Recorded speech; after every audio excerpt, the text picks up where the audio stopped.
Hello, my name is Salutregui. Today I'm going to be talking to you about hunting. A mere 4% of the United States population hunts. 50% of you believed that animals should be used for sports. Is it also ironic that 50% of you in the survey also said that you've lived out in the country? Hunting has been a part of my life for a very long time. I've killed 4 bucks, I've killed 1 bull elk, and my father is currently a guide right now. One of the things he taught me was you should only hunt unless you are doing it for the meat or if there's overpopulation in the area. Today I'm going to persuade you on why I think people are going to hunt. First, everyone has to eat. You have to eat in order to survive. Second, what steps you need to take in order to become a hunter. And finally, how being a hunter can impact your life, but also your community's life. I will be presenting you with the effects of not being able to hunt. So, in the defense of animals, they talk about the pain that animals are being brought upon and the suffering that happens when these animals are being hunted and hurt and wounded. The website is also linked with PETA, a very well-known organization that is backlashed against hunting. The growth rate of these individuals is growing very fast, but I will tell you this: 1 in 7 Idahoans is food insecure.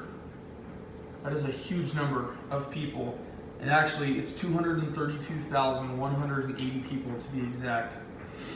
Of those, 76,000 of those are children, not always knowing if they could get a meal. On the survey, 62% of you said that you believe that animals and humans should be treated the exact same. I will tell you, I disagree with that, which is fine, but I will explain to you why. This is a quote from the Capitol Press. During the 2010-2011 hunting season, Idaho's first year for wolf hunting, there were 181 wolves killed by hunter. That number rose the next year to 376, but has declined every year since then, all the way up until 2015. This meant that the wolves' numbers were growing before, back in 2010 when they very first opened wolf hunting. The reason why they did this is because the wolf numbers were getting too large and they were overkilling the deer themselves. So that is why hunters are needed for both sides of it, for the wolves but also for the deer. The more elk killed by wolves meant that there was a less chance for people trying to harvest to kill for meat, less chances they had. The solution to this problem is, if you get a call or have an option to vote that you are pro-wolf hunting, they are currently not on an endangered species list, and that is why they are able to hunt. But people, including PETA, are trying to stop that in order to get the wolves' numbers back up, which are already at a good level that's safe. Next, I'm going to be talking to you on how to become a hunter. To become a licensed hunter, the following: you must go to an online or in-class professionally licensed professor who can teach you, and you will take a 6-week course on how to become a hunter and the safety rules. And then you must go through a safety field where you have to actually show up to a place where they have designated areas, and you will take a field test. You have to bring a certain amount of shells for whatever gun you are shooting, and they will teach you exactly how to safely load weapons, discharge them, and then put them away safely. Lastly, if you want to go hunt an animal, you have to have a hunting license. So this proves your duties. And what I mean by you have to pay your dues. So every year, if you want a hunting license, you have to go, for an example, pay $80. That is going to go to the Fish and Wildlife game and to other things to preserve these things. Also, let's say you want to go deer hunting the following year. You are going to have to buy a deer tag. you have to buy a deer tag in order to go hunt that animal. So a deer tag, let's say for example, is $200. You can go and purchase that, and then if you kill a deer, everything from there is free, and you have no other fees. Hunting can impact people's lives in many different ways. I'm going to tell you a story about Randy Shaw and how hunting impacted his life. Randy Shaw lived in Nampa, Idaho, in the Treasure Valley. Randy Shaw and his family were low-income family. He was a firefighter for the BLM, and this fire season wasn't exactly big, so he didn't make enough money. So Randy went and got a hunting license and did his tag.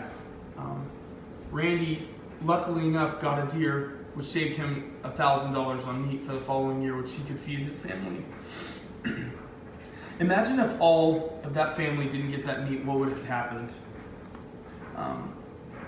Imagine if all the deer harvested in the state of Idaho were killed by wolves, or they weren't controlled.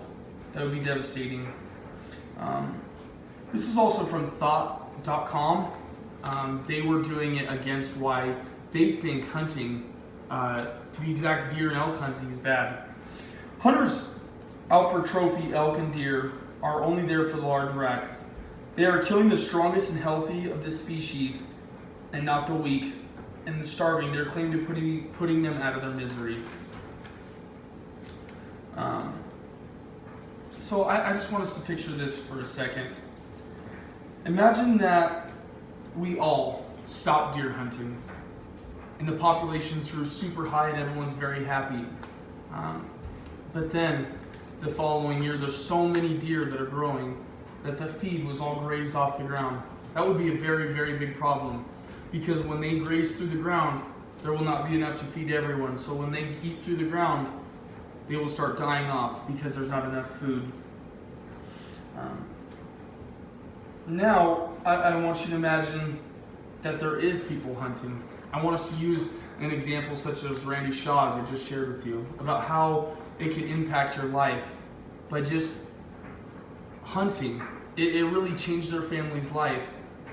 $1,000 worth of meat in itself for shooting that deer that year for only a $200 tag. Today I've tried to persuade you to support hunting. First, we talked about how everyone needs to eat. And if one way is to do it, it's hunting for your family, please do that. Second, what needed to happen in order to become a hunter? Going through hunter safety in the field test. And lastly, I showed you how hunting can impact people's lives. If we maintain our populations, we can keep the deer and elk herds safe. We can control them through our hunting by not overpopulating or by not killing too much. And we do this by keeping track. Thank you.